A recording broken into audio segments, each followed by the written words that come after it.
Okay, so some of you were here for part one of this presentation, and thank you for coming back for part two. We're going to cover we're going to go over the law again.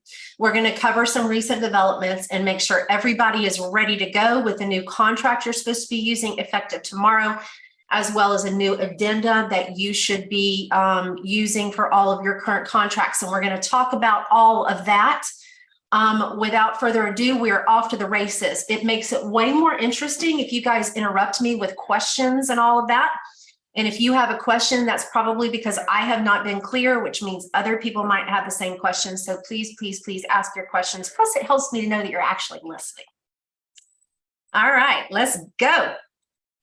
So, what's the law? Just a reminder, foreign entities or foreign principles. Those are important terms that you guys need to remember, and we're going to cover what exactly they are. But in your mind, remember, foreign entities and foreign principles from these countries are limited on what kind of property that they can buy in Florida. And we're going to go through it in categories so that everybody's clear what the rules are. So we've got these prohibitions, and there are other prohibitions in this same bill that we're not going to talk about, like they can't enter into government contracts or people who do business with the government. Like there's lots of other restrictions on generally people from these countries doing business in the state of Florida, but obviously we're focusing today on the real estate portion. So according to the law, not only are there limitations on who can buy or where they can buy, there's also an affidavit that you need to include in every transaction. In every transaction, let me say it again, in every transaction. And that affidavit states basically that these folks are not, that whoever is buying is not violating the laws. Now, the statute says that the Florida Real Estate Commission was supposed to develop that affidavit. They have not done so. We have one that we're using that I'm going to show to you. It is very important that you not vouch for any of these affidavits. In other words, let your title companies prepare them. Do not circulate them to your people. Do not involve yourself at all, because remember, there is no official form yet.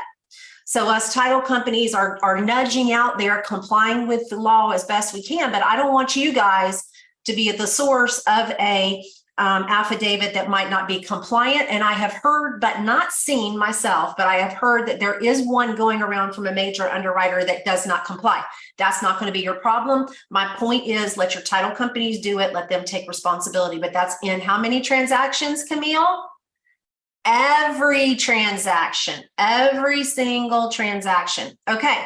In addition to the new affidavit, the association has got a new FAR contract as is and a regular, and we're going to go over that you need to start using. They also have adapted the FAR for those of you who use that, which you should not. That's a whole nother teaching. But they've also adapted the vacant land and the commercial. So the main forms that you guys use have all been, so far, have been amended. I have been told that they are available to you on Form Simplicity. I do not use Form Simplicity. If someone who is in front of their computer can check on that before the end of this presentation, that would be fantastic. I'm going to show you in a minute what that new contract looks like, but if somebody could just check and make sure that it is in fact available on Form Simplicity as well as the new addendum. In addition to all of that, every current owner from one of these countries who owns property in one of the places that they're not allowed to anymore has to register with the state. Now, the thing that should immediately come to y'all's mind from real estate school is, wait a minute, Nagel, I thought we weren't allowed to discriminate on where people can buy property based on where they're from. And in fact, there is a major lawsuit challenging this statute.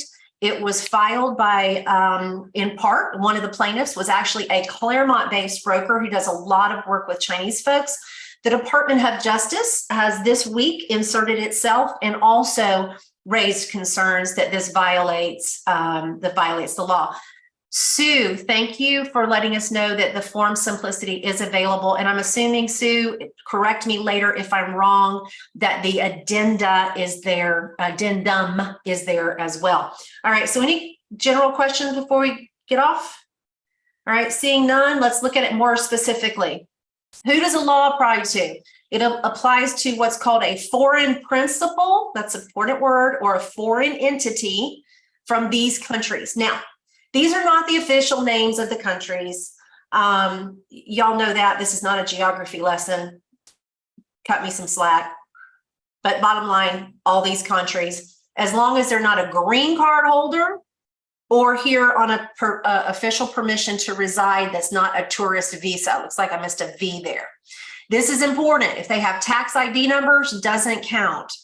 They have to have an actual green card or other legal permission to reside here. For example, like you get on certain visas and like you get when you apply for asylum.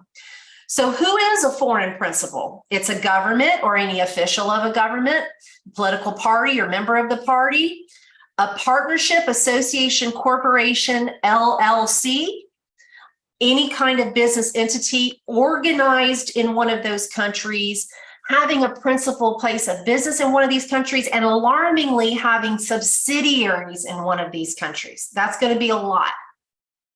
And of course, as you're dealing with an individual, any person domiciled in one of those current countries, not currently here as a lawful person.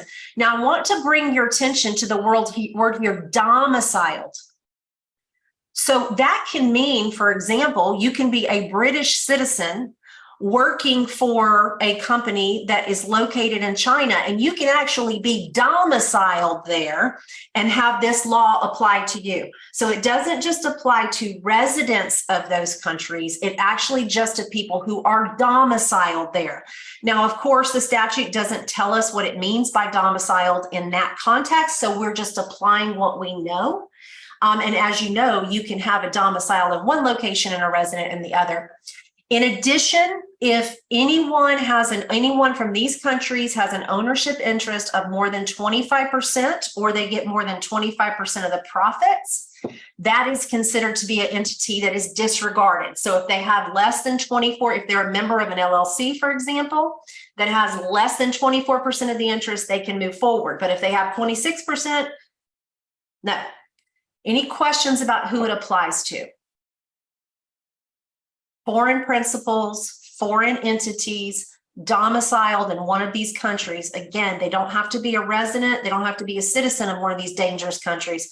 They just have to be domiciled there, and that can be temporary. So we're going to start with our Chinese citizens because they can't buy anything, basically, and being part of a transaction, knowingly selling information to them is a felony. So again, Chinese people, entities and foreign individuals and foreign entities, as we just described them, from China can't buy any property anywhere except for one residential property, not more than 2 acres, and it can't be within the 5-mile radius of a military installation.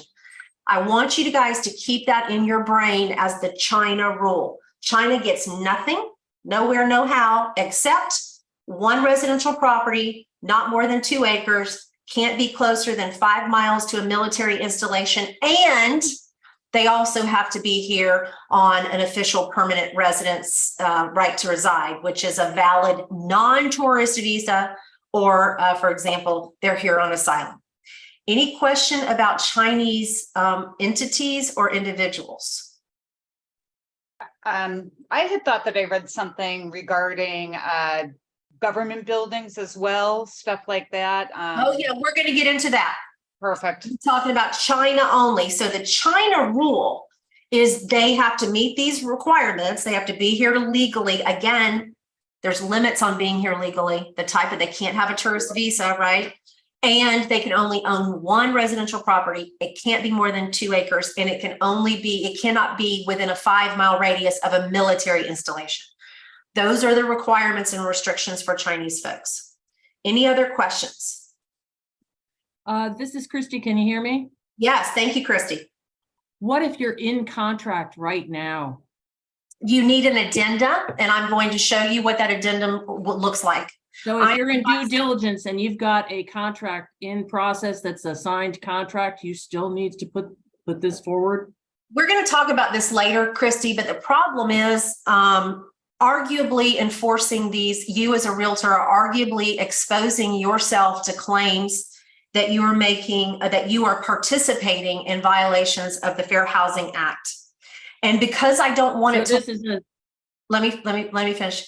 If it's a commercial piece, the reason I would want you to do it is only so that you can show continuity in every transaction that you have, because we don't want it to look like that you're cherry picking certain people to provide the addenda to and certain people not. So in a residential transaction, it would be my very strong advice that any contract you have in play, that you go ahead and have the addenda signed. In a commercial transaction, I'm not so worried. But here again, I don't want you to accidentally expose yourself to something, and they're going to have to be able to sign this affidavit at closing anyway. So since in a commercial context, I think you're a little safer, Christy, to take it case by case, but I would much rather, or for any of our folks that sell both, and in a perfect world, we would want that addenda signed in every current transaction. Does anybody have a question or a thought as to why I might be imposing this restriction? Because I know it's a pain in the butt for you to go to every single pending contract you have and do an addendum. So so basically it's a CYAWP, whether you're, you know what, with paper. Absolutely. Absolutely. So it's kind of like a hold harmless type of. Yeah, situation. for sure. Because, you know, again, I'm really concerned about following these laws and then being, and then accidentally violating another law, which is potentially a lot more serious for you guys as agents.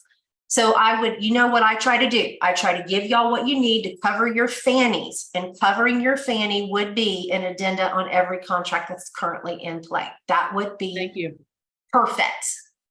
Okay, excellent. Any other questions?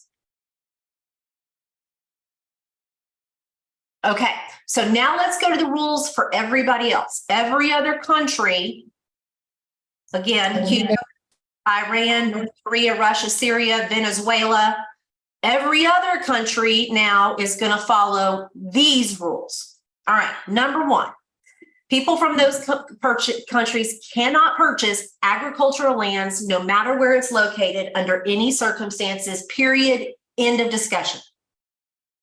Nobody from those countries can buy agricultural property, period.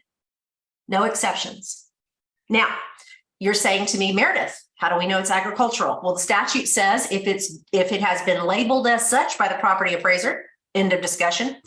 Even if it's not labeled as such, if it's used for commercial agricultural purposes, as that is described in the statute, and we're going to go over that in a little bit more detail, it can qualify. In addition to not being able to purchase any agricultural land, no matter where it's located, they also cannot purchase other properties if they are within a 10-mile radius of an area of critical infrastructure or a military installation. Now, we're going to talk about what those mean under the statute. So again, in your brain, here's what I want you to think. China, they can't buy anything except the one property that's less than 2 acres, not within 5 miles.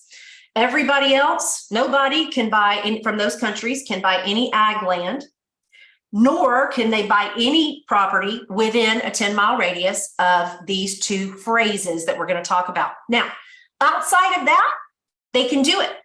So a guy from Syria, if he wants to come and buy property here, and he wants to buy that property, and it's not within a 10-mile radius of an infrastructure, he's good to go. She's good to go. So again, in your brain, there's these buckets. China bucket, everybody else, no ag land, period. Everything else is okay, so long as it's not within a 10-mile radius of these areas of critical infrastructure or military installation. OpTag, do you still have a question? Your hand is raised. Yeah, sorry. Can you hear us? Can you hear me? I can. Go ahead. What's your question? So, moving back to the military installation and what does that actually entail? Okay, so I actually can't hear you. Are you in a place that you could type your question into the chat? I hope, because you're breaking up. Okay, good. Okay. Type your question and then I will answer it while I'm waiting for you to type. I'm going to move on. Any other questions before we move on? I want to make sure everybody's getting it. Define military. Okay, next. Meredith, this Yes. means, so if you are buying, as I'm a commercial broker, we do development. We're buying a piece of agriculturally ag land that's ag, got an ag exemption, but we are going to be making a subdivision out of it. We would have to actually rezone that right away before the closing. That is correct, Christy. So I want to point this out to you, which should be immediately obvious, but I'm going to say it anyway. Yes, we are going to define military installations and critical infrastructure. Absolutely. Thank you. So this should be obvious to you all, but I'm going to say it anyway. This is a brand new law that was very crappily written. I'm not ashamed to say it. It was crappily written, even worse than the usual crap we get from the legislature.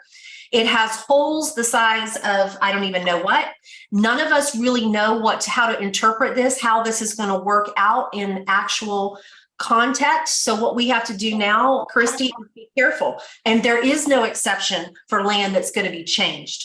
If it's ag, when they buy it, they can't buy it. If it's going to be rezoned, it needs to be done by the seller. So when it's purchased, it's not ag land. As of right now, that's the way you must proceed. I know that sounds silly and maybe there will be some further development of the law, but right now that's how you have to proceed, unfortunately. And I know that changes, extends due diligence periods. It changes a lot of things in your practice.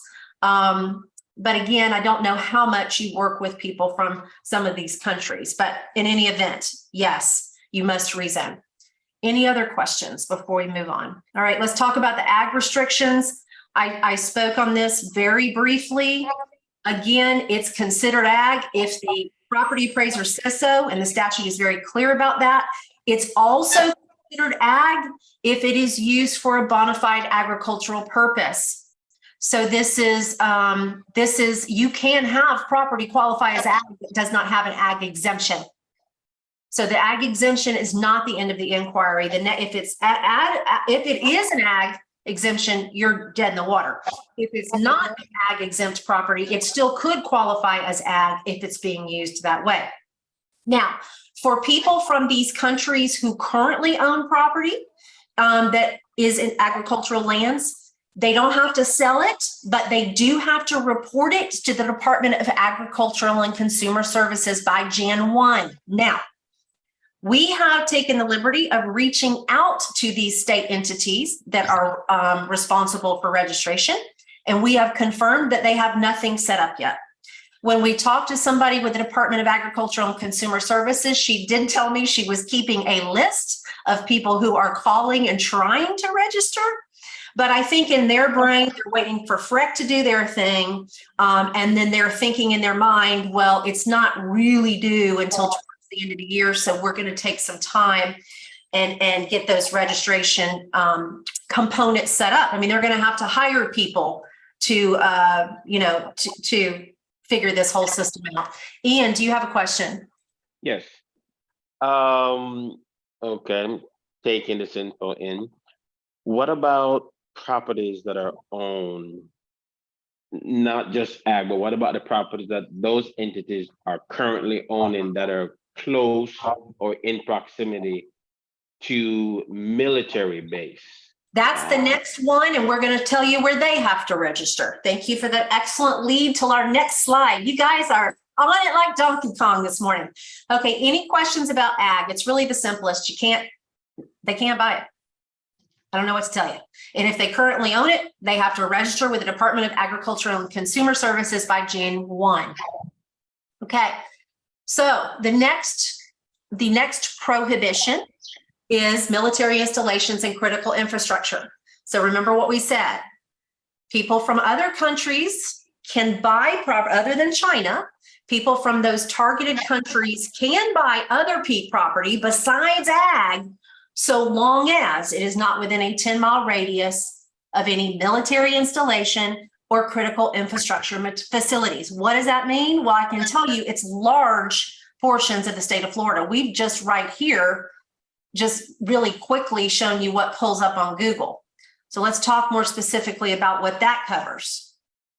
Military installations and critical infrastructure. So critical infrastructure is as follows: chemical manufacturing plant, refineries, electric power plant, water treatment facility, which could include private lift stations, wastewater treatment plant, liquid natural gas, telecommunications, switching office, seaport, spaceport, airport.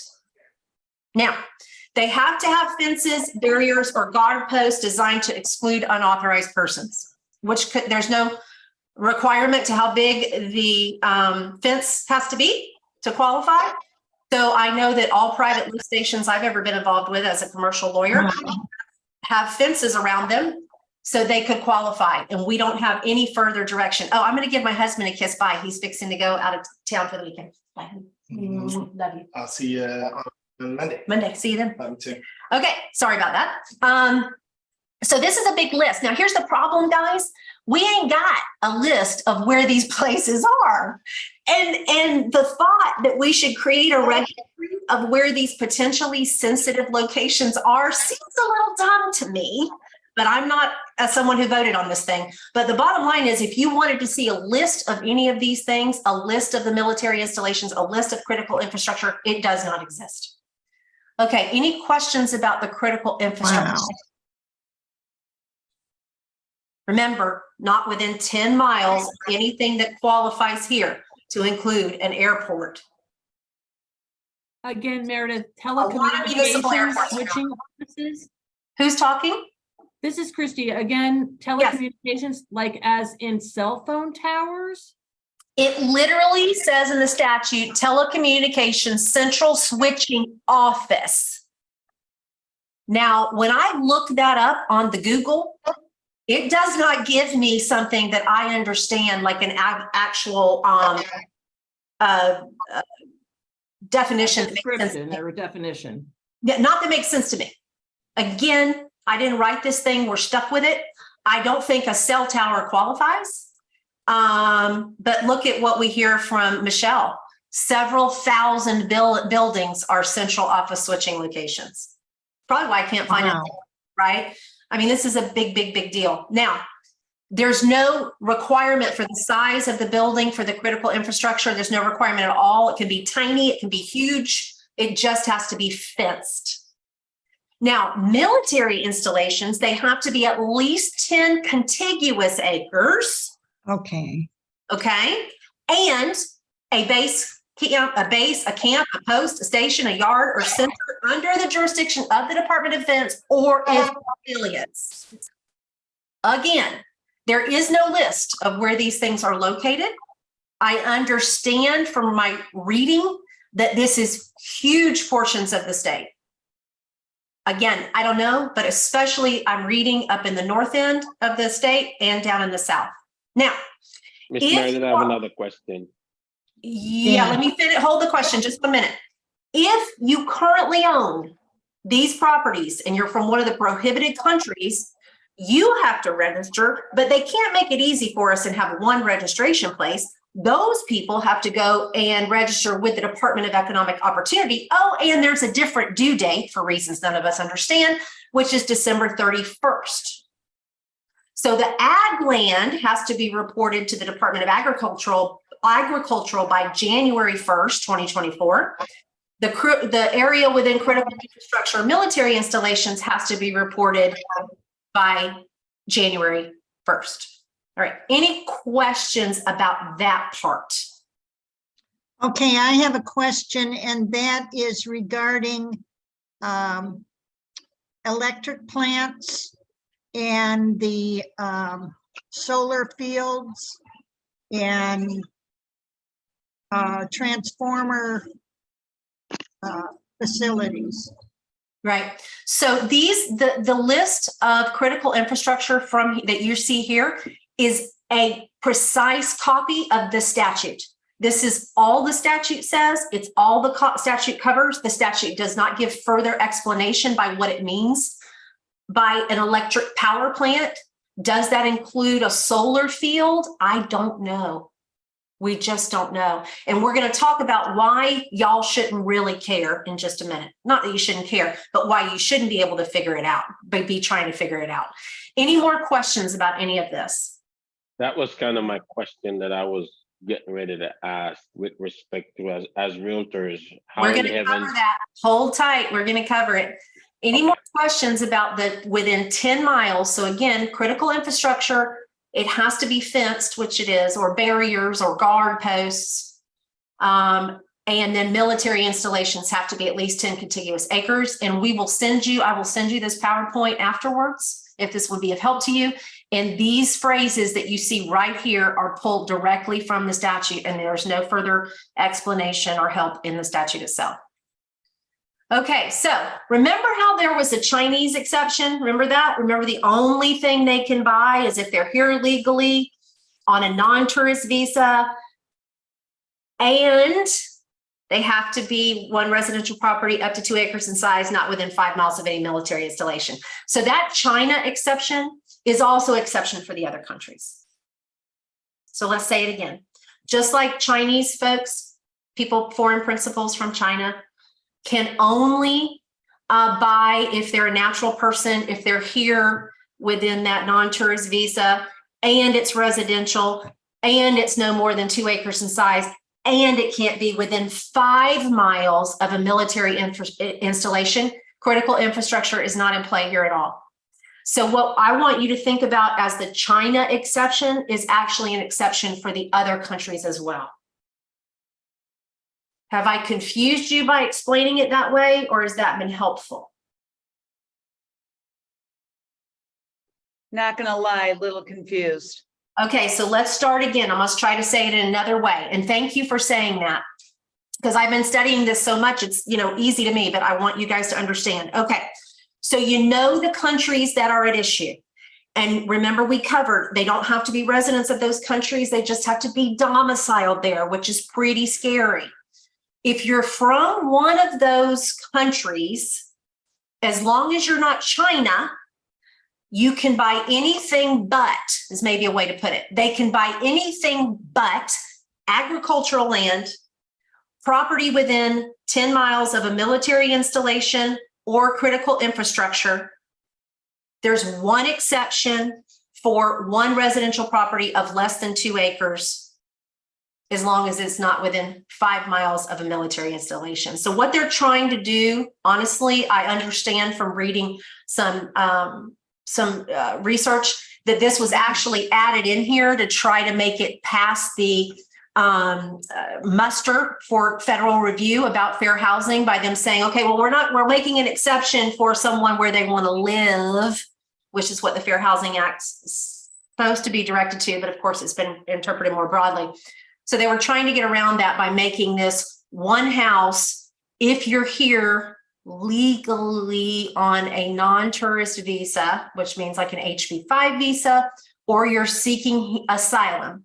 If you qualify as that and you're from one of those countries, you can buy one residential property within this area. If you're from somewhere besides China, you can buy anything you want except agricultural land and nothing within 10 miles of military installation or critical infrastructure, with the exception of one individual residential property. Did that help, Patty? Yes, thank you. Because if I confused you, I likely confused others. Now, as we said, that they have to be registered with the Department, of Economic Opportunity by December 31st. Ag land has to be registered with the Department of Ag January 1st. That's for current owners. All right, any questions? Okay, Now, here's where I want you guys to be careful. This is to your point, Ian. Now what? Number one, use the new contract for every transaction after July 1 and get an addendum for all current contracts, every single one. Now, remember, I'm telling you every single one because you guys have got to be careful that you don't accidentally come afoul of the Fair Housing Act yourself by trying to target people that you think might be Chinese, might be from Venezuela, might be whatever. And so I don't want you to say in your brain, well, I know Johnny Jones and he's never even left Sumter County, much less is he from one of these countries. I don't need it. I don't want you making any kind of those inquiries. I want y'all's files to show, number one, that you don't make the inquiry, and we're going to talk about why.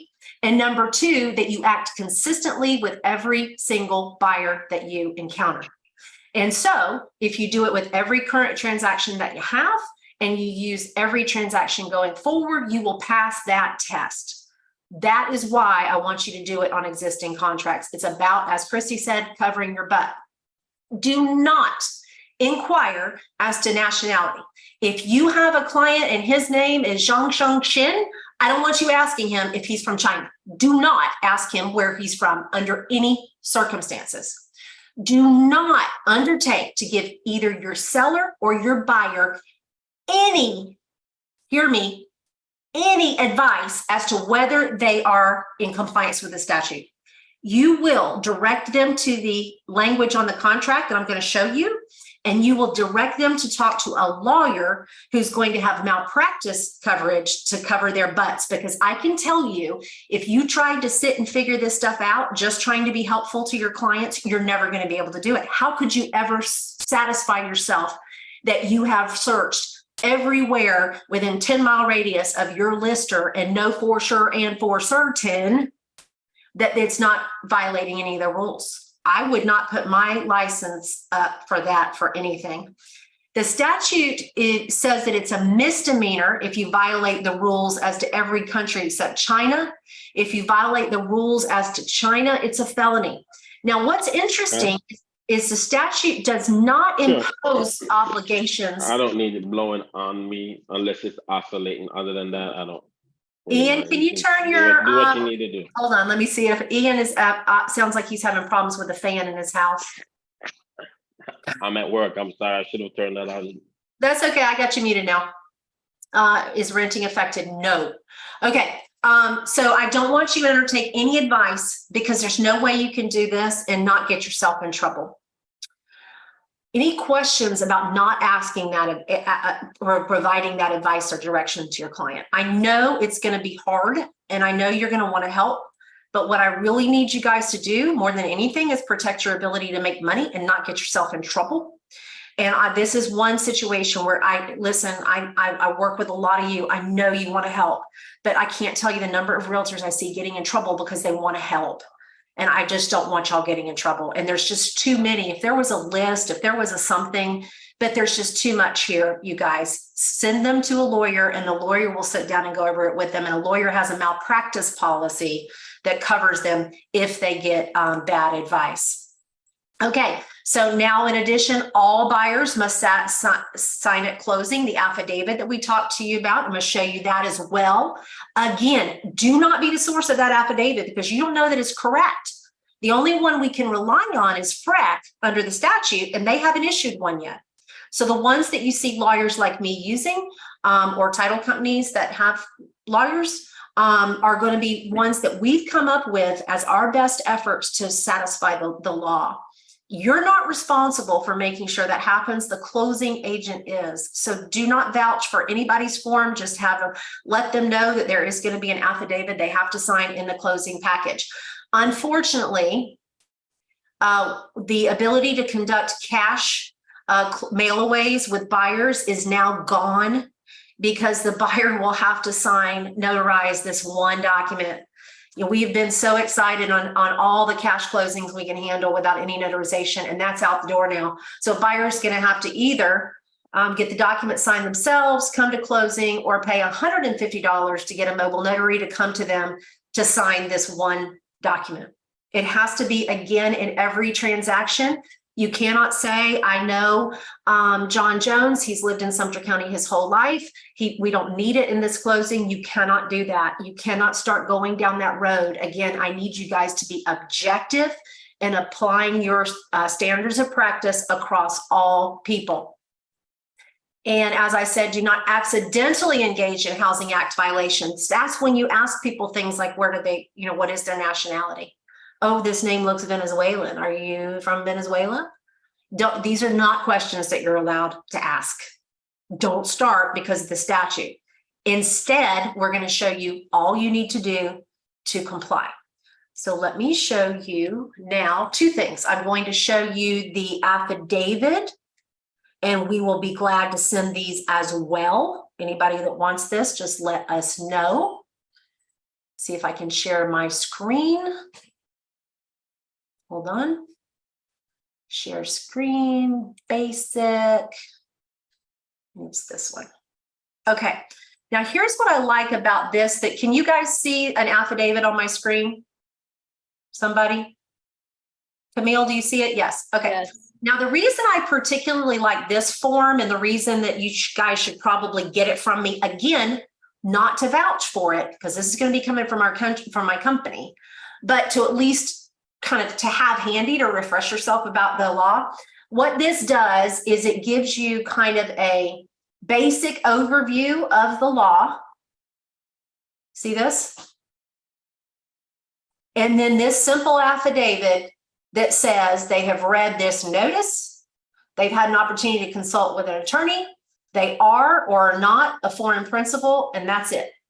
This is what has to be signed at every transaction. Whatever FREC is going to later promulgate will look something like this. This has come directly from the statute as close as we can make it. Again, I like this because it has a little bit explanation. And if you want us to send these earlier in the transaction, you can. If you think you might have somebody that it might apply to, but I would rather you not. I'm going to show you where it's going to be on your contract and your addendum, because I just don't want y'all vouching for anything, even my stuff. Get it? I don't want y'all vouching for anybody. You don't have to, and I don't want you to start in case it's wrong. So this is what the affidavit looks like. It's very simple. Unfortunately, the statute says affidavit without any further information, and affidavit in our statute means it has to be before an officer of the court or a notary. So that's why no signings needed in a buyer cash transaction is now out the door, because they have to at least do this affidavit. There is a similar one if it's a company. Again, every company is going to have to sign these, every single buyer. The one for a company is instead of saying by individual buyer, it just says by a business entity. Any questions about this affidavit? I'm going to I have pause. a question about the Venezuela issue, because we have a lot of people here in this area that are from Venezuela that were asylum seekers. How does that affect them? Well, if they are here on asylum, which I understand many from that Maduro government are, then that would be qualifying as an exception that I told you about. Remember, there's that, right? But again, Sue, you're not allowed to be looking at people's documents, trying to determine if it's an official asylum document or not, because people can very easily create what looks to be an asylum document. I don't want you doing any of that, Sue. Instead, I want you to direct people to look at their terms of the contract, which we're going to show you, and the addendum is identical, and then have them consult with a lawyer. The other question is about the Russian Federation. What countries does that entail in the Russian Federation? Well, my understanding is it is the same countries that used to be the USSR that haven't left. Okay. If I can very quickly see, the Russian Federation countries include, hold on.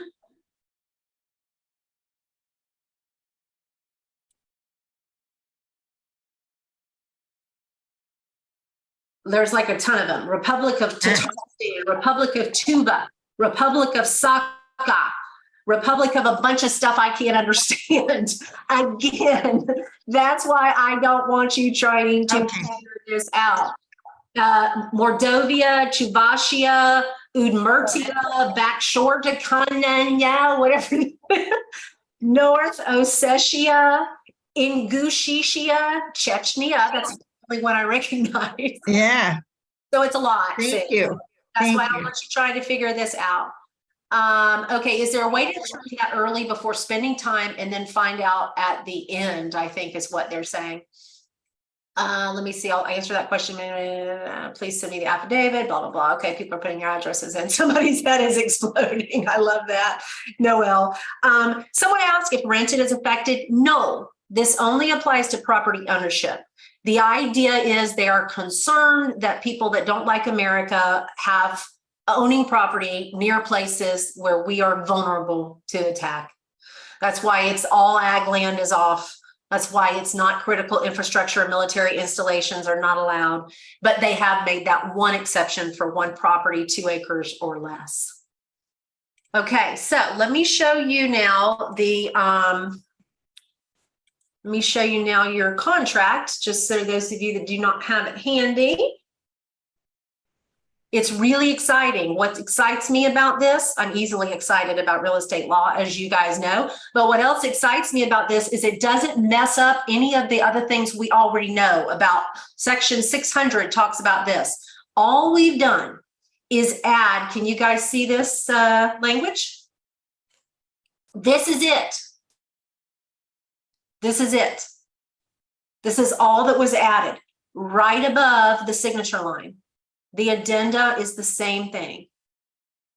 It lets them know about the people who are impacted. It lets them know that it's a crime to violate the act, lets them know that buyer has to sign an affidavit, and it lets them know to seek legal advice regarding their respective obligations and liabilities. And so, you know, another reason that I want you to get an addendum signed and under current contracts is because you're putting people on notice now immediately when you were required to. I don't want some delay and then this thing only coming up at closing and then it sinks the deal. And now you as an agent might be sued for not letting people know about this law as soon as you needed to, if it caused the buyer to expend monies on inspections and things like that. Because they didn't know, right? So that's another reason why I want you to do the addendum in every transaction. And the addendum just says this. It just says, attention sellers and buyers, you're advised and you need to seek legal counsel. Simple, simple, simple, simple. And that's good because it doesn't change anything about, and it's the same way in all the contracts. It's just added there in a way that does not disrupt what we know to be the flow. Because many of us are like, yeah, that's in section 400, da, da, da, da, da. Okay, Karen wants to know, am I correct in assuming we do not have anything new to present at contract? It will be required to sign at or before closing and presented by title. Yes, Karen, you have hit the nail on the head. All you're doing at this point is the addenda for the current contracts. You're using the new contract effective July 1, which is going to have this disclosure. And then at closing, the title company will present an affidavit to be signed. And your work, Karen, is limited to when they say, oh, crud, I'm from China. What do I do? You say, go find a lawyer. Okay. You do not try to figure out whether they're from Uzbekistan or not, and whether they're actually part of the Russian Federation or not. You cannot be. And because let me tell you something. I know some real estate lawyers on my listserv who have said they will not take consultations from clients on this law because it is so poorly drafted and so difficult to interpret when it comes down to the nuts and bolts of who can buy where. So we've even got lawyers who will not put themselves on the line for the same kind of reason, right? I mean, what am I going to do to make sure if I'm representing a guy from China, or excuse me, a guy from Syria, what am I going to do to make sure that every place that he's buying is not within 10 miles of one of those areas of critical infrastructure or military installation? I mean, I don't know how I can do that. I'm not willing to do that. How about that? And so this is another thing that's going to hurt. You know, there's going to be people that would qualify, but kind of nobody will help that. Any other questions? Let me see what's in People want copies. Yes, yes, yes, yes. At closing your contract.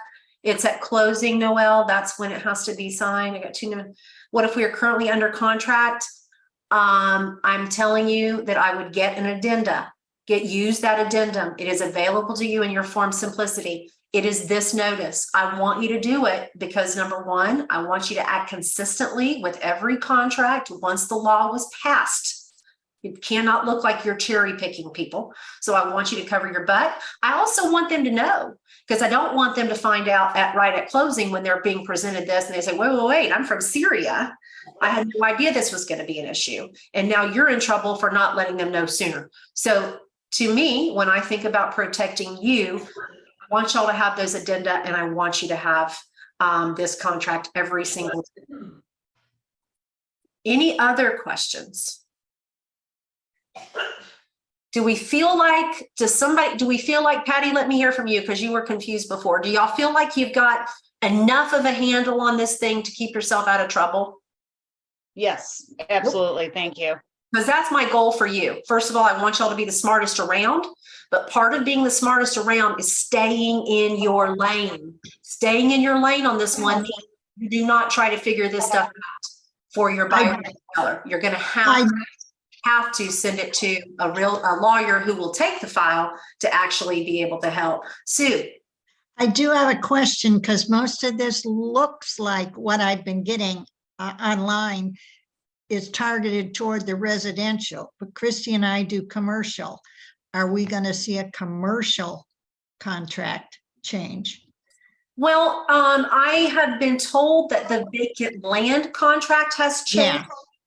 And that's the FAR vacant land and the FAR commercial. I've been advised that those have changed. Because remember, whether you sell commercial or residential, the rules are the same, right? And for your commercial folks, you have kind of the additional wrinkle that sometimes your buyers are LLCs and you don't know all the people who have an ownership interest in that LLC. And anyone that has at least 25%, if they're from one of those countries, it disqualifies the whole company. So again, this is another reason, Sue, why I don't want y'all to start inquiring on this stuff. Because, you know, if they send you something, they say, no, I only have 23%. Well, how are you in the world going to be able to figure that out? And why would you put yourself at that risk? Why make yourself know something?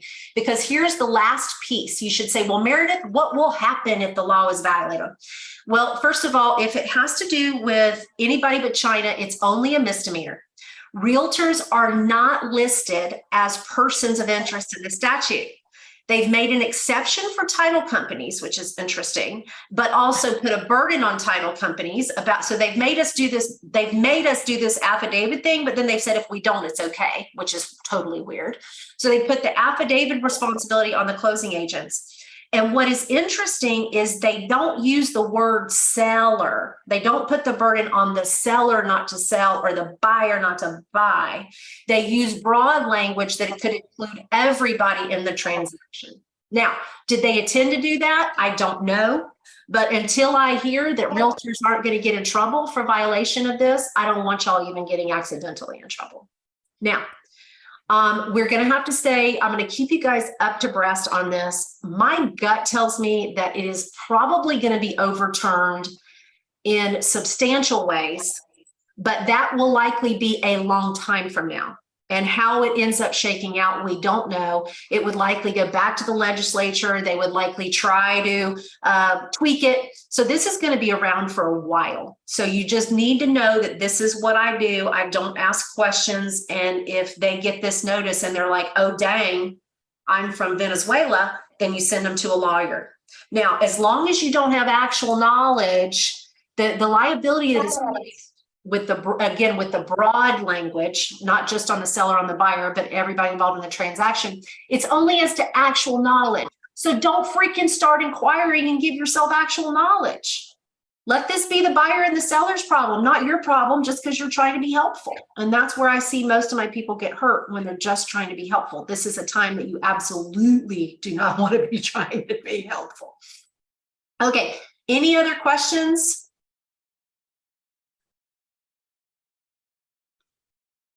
All right, excellent. We made it, guys. You made it 50 minutes. You got it. We're there. Any other questions, anybody? It's great to see all of you guys. I hope you kill it this weekend, get some contracts and don't deal with anybody from these countries. That's my hope. And that's so sad because there's so many great, good people that are, you know, just kind of being shut out, but we just got to deal with it as we deal with it. Bye, guys.